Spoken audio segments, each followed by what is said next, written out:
Ausfine is, at the end of the day, you've got a person buying the product that feeds into a variable process, typically production, and a person has to sell that. So I don't think it's ever going to get to the point where it replaces what we do. I don't think. But I think it can continue to be an enabler and help us streamline, be more effective, problem solve quicker, identify challenges earlier, or see things in real time as they're happening and being able to adjust. So I think it will make us better at what we do, but I don't think it will replace what we do. I'm Matt Cooper, and this is Bite Sides.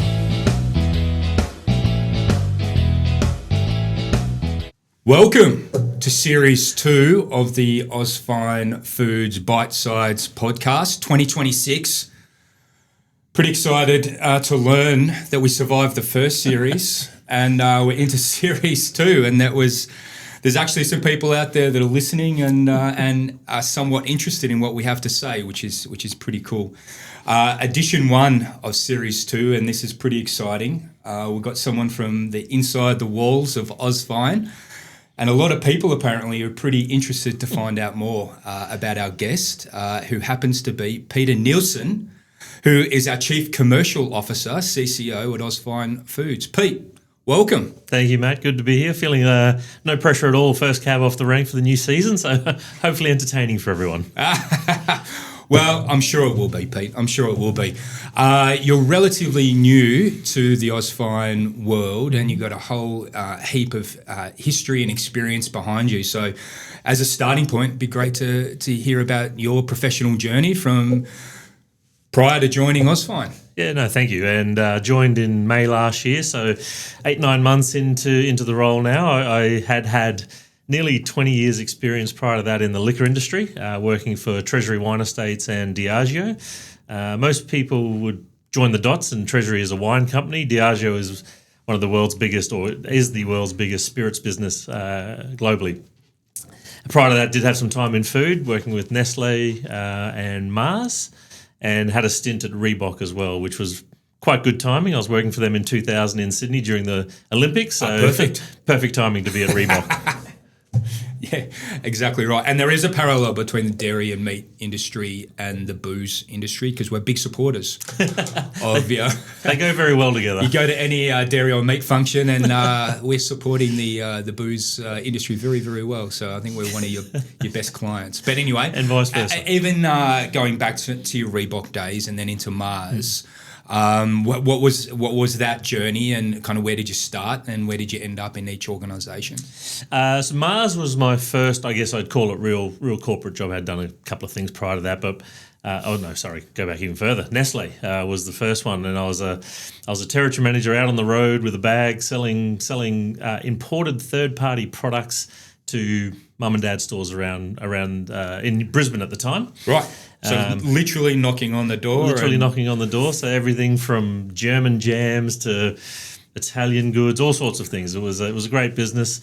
Enjoyed my time there. They made a decision to shut down that part of the business globally, and learnt my first redundancy at a very young age, which was an interesting experience, being only sort of 21, 22 at the time. Yeah. From there, went to Mars. Don't even know my own background. Went from there to Reebok, and Reebok was great. As I said, I was with them in Sydney. Footwear industry is really different. Runs in relatively quick cycles. Every quarter, new sort of shoes come out, and so again, my role as an account manager. So looked after a handful of accounts in Sydney, and myself and the guy I worked with, we'd take the new shoes coming through for the season. We worked in the footwear side of things.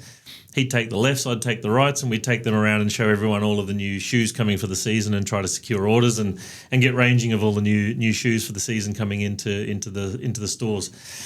My time there was pretty brief. I actually headed back to Brisbane for personal reasons. My dad was quite ill, and unfortunately Reebok couldn't accommodate a role back in Brisbane for me, so I made the decision to leave and go home without a job to go to, and luckily enough found a role with Mars relatively quickly. How old were you then after the Reebok? 25. So just going back to that first experience of with the chocolate and the confectionery and selling that door to door, and then you got made redundant. I think you said at 21. Yeah. What's that like, getting a redundancy at 21? It's a fairly harsh introduction to corporate world or to a job, did it knock you back a bit, or did you kind of dust it off and move on to the next thing pretty quickly? I'd say my philosophy in most things in life has always been, don't worry about what you can't control. A decision to shut down a part of the business globally is not anything I could ever have influenced. Sure. So didn't take it too personally. What I would say is young, early in career, the redundancy is not worth a whole lot. So there's a need to go and find a role relatively quickly. Yes. And that's where my focus shifted to immediately. What it did do for me, I would say, is it taught me very early that even though you can go through these experiences, how you treat people during that experience, any business has to make decisions at times, and sometimes it's not favourable for employees.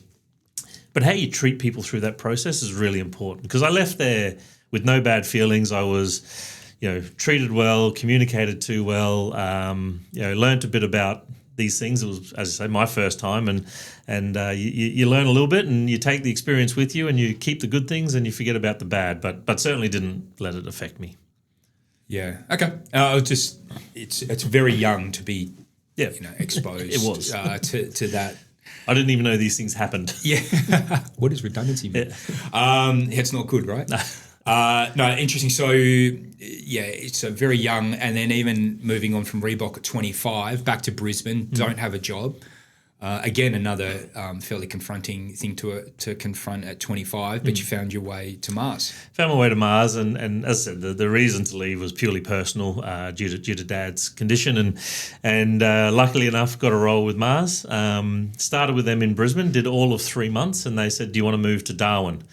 And I thought about it, and my sister lived in Darwin. My father had passed away, so I asked my mum if she'd go with me and come up, and at least that way she'd have family around her while going through the grieving of her husband passing away. And Mum said yes, so came with me. I said to my sister, "Can you find me a place somewhere near you?" Because I knew I'd be on the road a bit.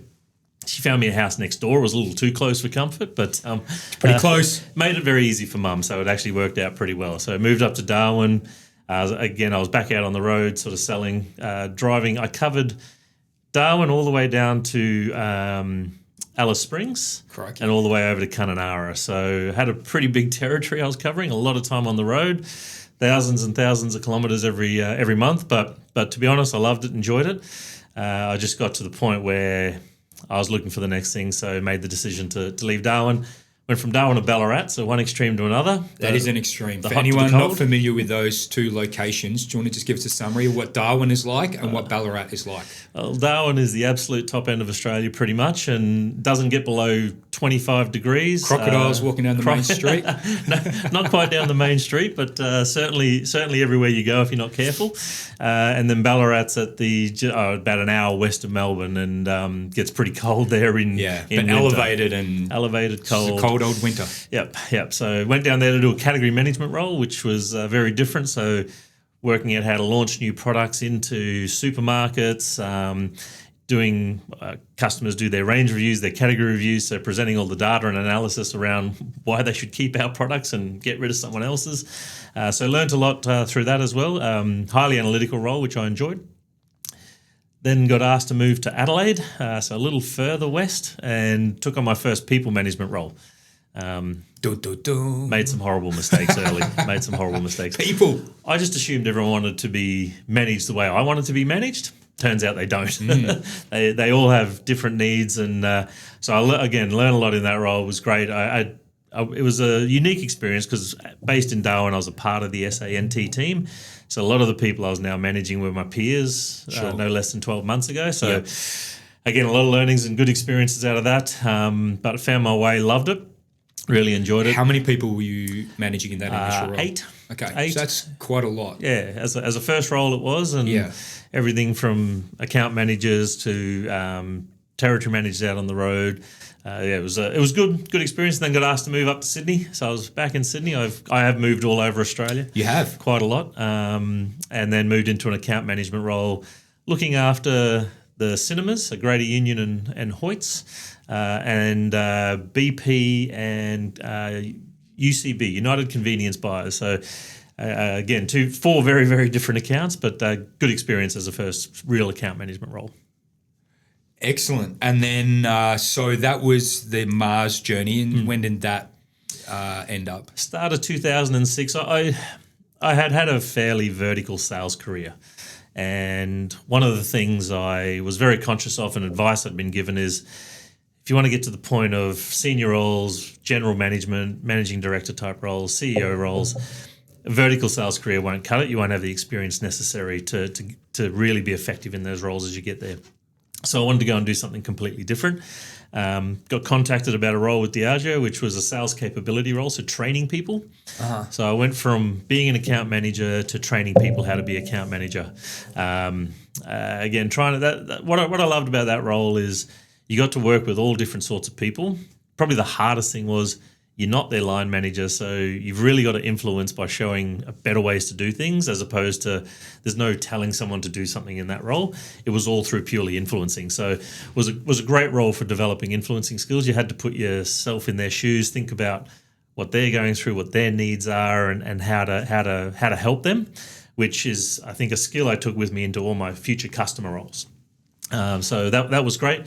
Then got asked to move across into. I did some roles at Diageo. I never thought I would do that. Never on any career path I ever had planned. So I went across and ran sales operations. So I had the CRM team reporting to me. I had a third-party merchandising force.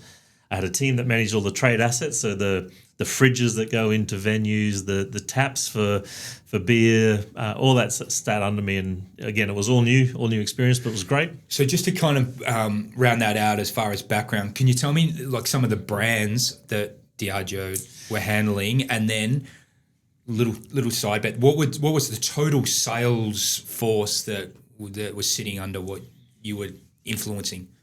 So key brands, some of the biggest known globally are Guinness, Johnny Walker, Smirnoff, yeah, sure, right. Bailey's, Gordon's Gin, Bundaberg here in Australia, Ciroc. There's about 40, 50 odd brands that they have. And was your role just Australian facing or the international? Just Australia at that stage. Yep. And the sales operation, so I didn't have the sales team sitting under me. It was all the support functions that supported sales. So at that stage, there was a team of about 25, 30 with 5 or 6 direct reports at the time. Just doing everything that supported the team, reporting, sales reporting, the information management for the team. As I say, trade asset management, very, very different from someone who was out on the road selling not that long ago to all of a sudden be thinking about Kununurra. of all places. So that was great. Then Diageo was embarking on a global project where they wanted to standardise commercial planning process for the business globally, and I got asked to be the lead for the Australian market. It was a project being run out of the UK, working with 7 markets at the time, Australia being one of them as I guess the markets that were going to define and help create what the best practice was for the global commercial planning process. After about 12 months, they realised 7 markets was too much. There was too many opinions and couldn't get decisions made. So they streamlined it to 2 key markets and asked me to move across to the UK and head up the central function for the global commercial planning process. First time moving overseas, loved it, had a great time, moved over. What year was this? 2009, moved over. So, okay. Yeah. London, lived in Notting Hill Gate, so I was lucky enough to live in a pretty good part of London. Lots of time. We spent most of our time between London, bit of time in Ireland, and then over in America as well. So a lot of time back and forth between those markets. Again, that was a great role in terms of I did things in that role I never knew existed: process mapping, trying to write desktop operating procedures. Just again, a whole different set of skills and experience that I didn't even know existed at early in my career. Really important around, again, influencing, because we were trying to define what markets should do. What I learned is markets didn't really like being told what to do, so you had to find a way to work with them and show them how it was a better solution for them. Yeah. Okay, and then fast forward, you finally wind your way to Treasury Wines. Yep. Treasury Wines. So when I returned from the UK, I wanted to move to Melbourne. Unfortunately, again, Diageo didn't have any roles suitable, so resigned without a role to go to. backed myself and got the role with Treasury. And my first role was an account management role looking after Dan Murphy's, one of the biggest liquor retailer in Australia, part of the Endeavour Group. And from there, my role continued to expand to taking on all of Endeavour Group, general manager of operations and category, as well as those as Endeavour, and then GM of sales. And last two roles were managing director of Australia, New Zealand, before Treasury changed its operating model and we went to a divisional model, where I then looked after one of the three divisions globally. So easiest way to describe it is I had every brand of Treasuries except Penfolds in every market except America. Right. So including at that time, the biggest market in the game was China. Yep. Australian wine to China. So you went through that boom and the bust at the end? Yeah, because that primarily affected Penfolds more than anything else. Okay. So lived through it as a member of the exec and the impact it had on the business, but didn't affect Treasury Premium Brands as much as it did certainly the Penfolds business. But then as the tariffs were unwound, the ability to re-enter that market. But it was I had a team based in Asia, a team based in Europe, team of about 250 at the time, looking after around 26 million cases of wine a year. 800 million turnover. It was good. It was a great role. Some amazing people, some amazing experiences, and certainly left there with nothing but good memories. How do you, just before we get to you coming and joining us, which is to me the most interesting part, but just managing a sales force as large as that, into the hundreds. How do you go influencing such a wide range and disseminating your vision all the way through to every member in that team? It's probably one of the things I take away from my time in that role as some of the most valuable experience I've ever had is when the divisionalisation happened, Penfolds made sense because it was a continuation of what it had been doing for 175 years. Sure. The Americas business didn't fundamentally change. It remained to be a regionally based division. TPB was pretty much a startup is how I would always talk about it internally. So as a startup, treat the top end of the P&L like a startup and the bottom end like private equity. So really manage costs. We had to define and set the strategy globally of what were the right priorities. And it was really just about communicate. Keep telling people what the strategy is and why we're doing it and what their role in it is. What I learned in that role is you may get sick of saying it or think people are sick of hearing it from you. The reality is until you say it 10, 15 times, they may not have heard it. So if that's the direction you want to go, you have to continue to communicate. Spent a lot of time on planes, in markets, spending time with teams, with customers, hearing from them, and listening. I used to hold a monthly town hall with everyone in the division, and one of the ways I wanted to run it early was people could ask anonymous questions. I wanted, if someone had something on their mind, I wanted them to be able to ask it without any fear of it being held against them. That's not certainly how I would lead, but people get nervous about asking confronting questions. And after about 6 months, I was able to take the anonymity away and people continued to ask questions because they felt safe that it would be answered, they'd be listened to. And we had to be agile. If we'd made a decision around strategy direction and it wasn't right and we learned something new, change. Yeah, sure. Don't be belligerent and hold to it. Make sure you're adapting, especially in that quasi-startup sort of cycle. Yeah, super interesting. And it's funny you mentioned the need to keep repeating your messaging over and over again. Number one, keep it pretty simple and digestible as far as strategy goes, but the need to repeat over and over and over again, which is boring for some people who heard it the first time. Yep. It's exhausting for the person delivering it because they're sick of hearing it themselves. But it is, and Chris is a massive advocate for this, that you just need to keep the message coming and on repeat, because quite often, unfortunately, it will be the 15th or 20th time that you've mentioned it when it finally either gets heard for the first time by some people or starts to resonate. So it is it's a pretty interesting part of the human psyche that's necessary. And you always have new people coming in, Sure. and so you want to make sure they're hearing it from you in the way you want, as opposed to the translation that can happen as it gets The Chinese cascaded. whispers. Correct. Yeah, Correct. yeah, So, for sure. Okay, on to you joining us, Yes. May 2025. What has been some of the most stark differences from where you've come from, and what are the similarities that you found? Yeah, I think the biggest difference is a few things. One is as a business that operates in the trading space, there's a commercial capability that's required here that's actually not required in corporate manufacturing businesses, in my opinion. And I think the capability of the people here is some of the best I've seen in terms of commercial acumen, ability to solve problems, lateral thinking. Those things are great. I've been really, really impressed with that since I got here. The hardest thing is you don't control the end-to-end of the product life cycle. If you decide you want to launch a new product, you have to work with a partner to do so. You don't necessarily always have inventory for what you want to sell. You have to go and source it. So there's a dynamism. Always struggle with that word. Nailed it on the third try. There we go. To this industry that's fascinating to me. But what I do like is it also gives you a ton of flexibility and freedom. If the winds shift in terms of the global economy or consumer demand, you can shift with it. You're not stuck with the manufacturing facilities, the costs that sit with that. So it gives you a lot of flexibility to adapt to the market as it changes. I also think it's the speed at which things happen. Big corporate FMCGs can be slow. Yep. A lot of people you got to go through, red tape, decision makers. What I really, really have enjoyed so far early is if we want to do something, we make a quick decision and do it. Yep. And vice versa. If we don't, we don't.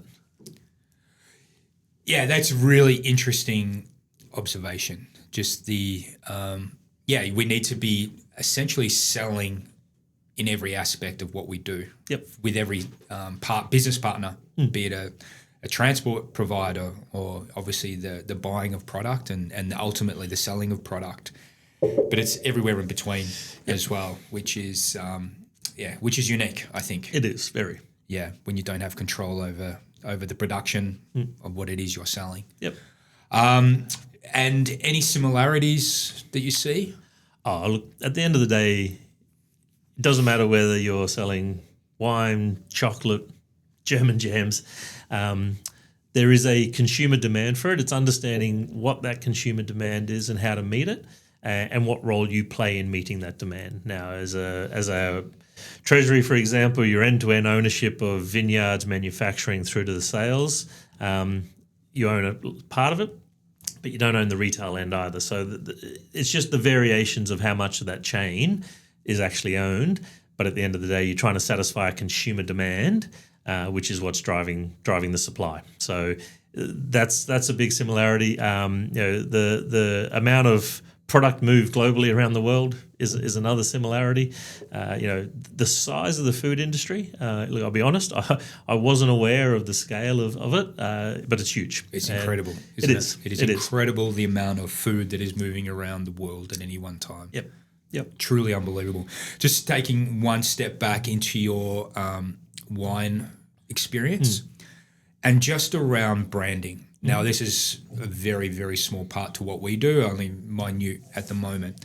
So it's not really something that we're exposed to, I guess, in that need for branding.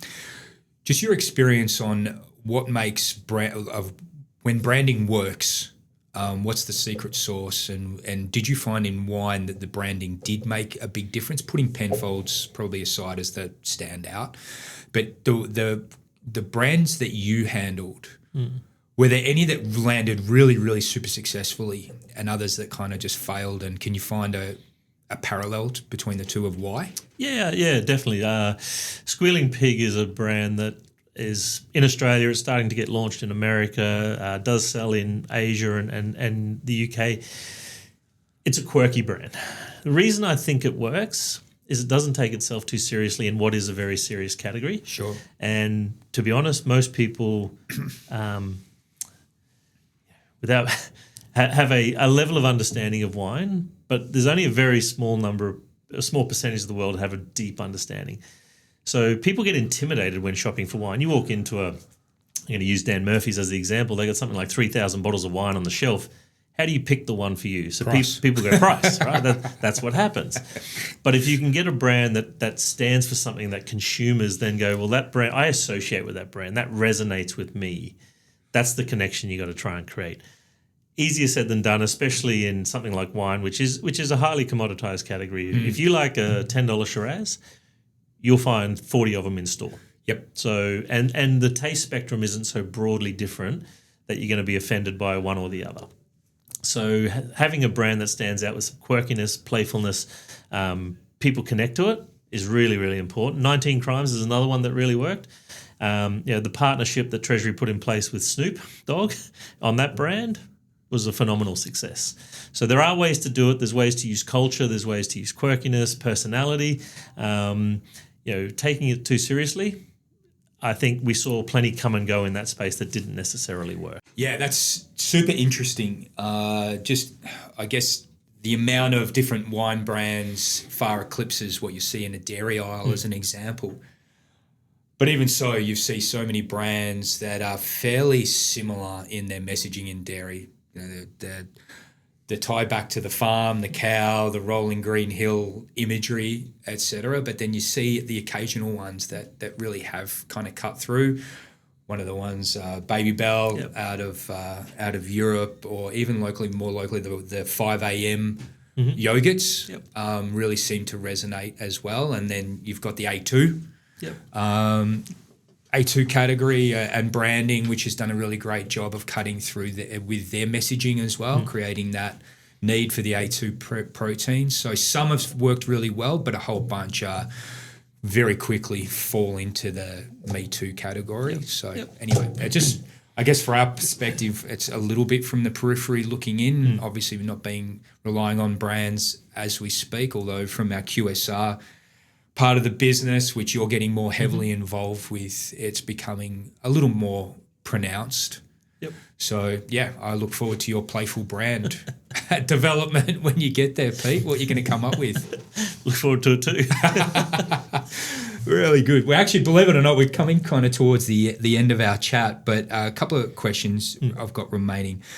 First one is around tech. We touch on this quite a bit. From everything that you're seeing at the moment, how much of what we do in our world do you think is going to be influenced by the development of AI and tech in general? And then how much of it is going to stay the same and it's the way it's always been?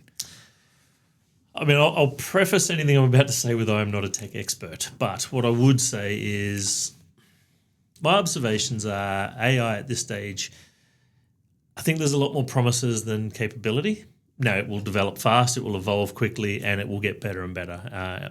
But it still requires effective use of it for it to be helpful. So I think it will be something that continues to help people do their role, all sorts of roles, whether it's documentation creation, whether it's finance, whether it's lead generation from a salesperson, whether it's reporting. There'll be lots of ways that AI can help.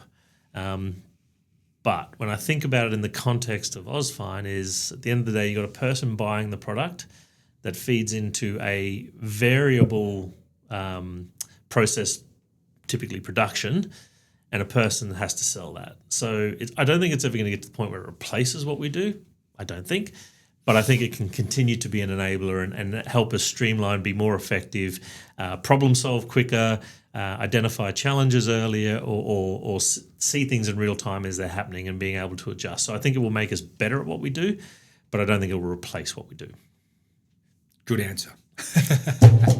I think I agree with you. Obviously AI is a massive step change, but technology evolving has always been the case, where there's always been a level of tech disruption. And it would just be interesting whether AI is just another one of those evolutions or whether it is a seismic shift in what we do and that it is a genuine disruption to the way we have always conducted our business. Having said that, I think being an early adopter is a good thing.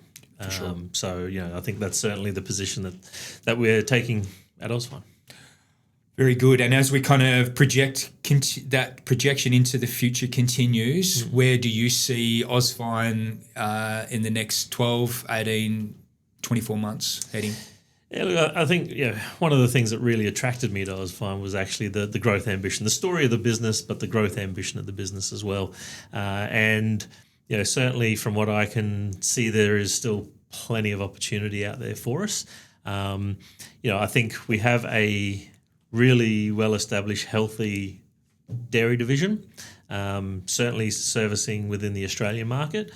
But where I think the growth comes for us is we're putting more people into the Americas market. We're seeing the growth that's coming out of there. Currently recruiting for more people into that market, which is great.